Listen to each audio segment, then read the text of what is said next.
Hello, this is John Dodge. I'm the Community Manager at the Enterprise CIO Forum.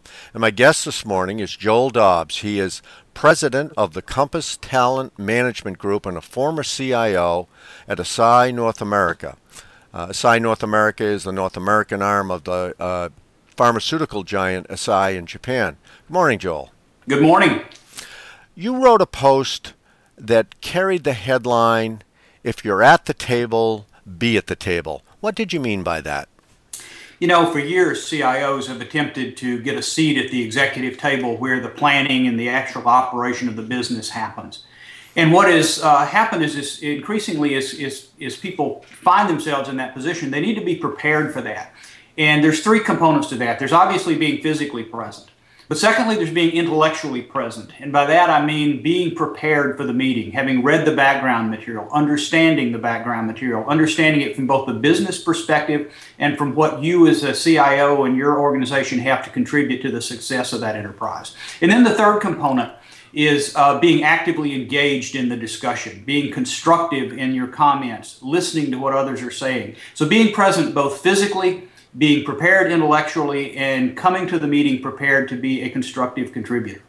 And what are some of the biggest sins that CIOs commit in these meetings? I think not being prepared is probably one of the worst. Coming into the meeting, seeing all of the issues only through the eyes of your organization. The second thing is coming in with your own particular agenda.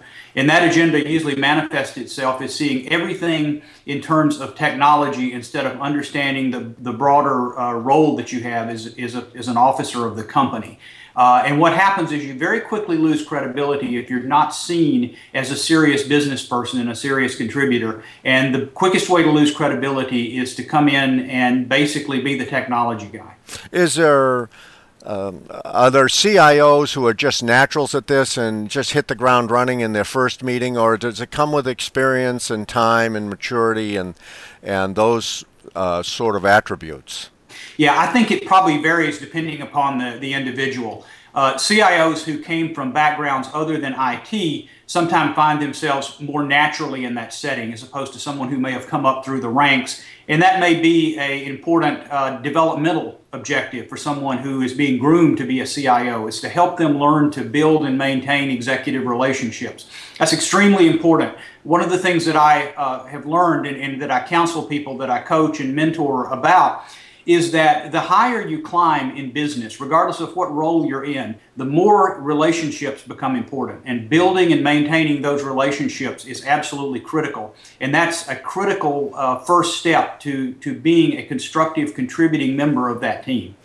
Joel, in the minute we have left, is there a right amount of listening and is there a right amount of participating? We have two ears and one mouth for a purpose. Listen at least twice as much as you speak. The other thing that I counsel people to do is to make sure that you have something to say before you say something.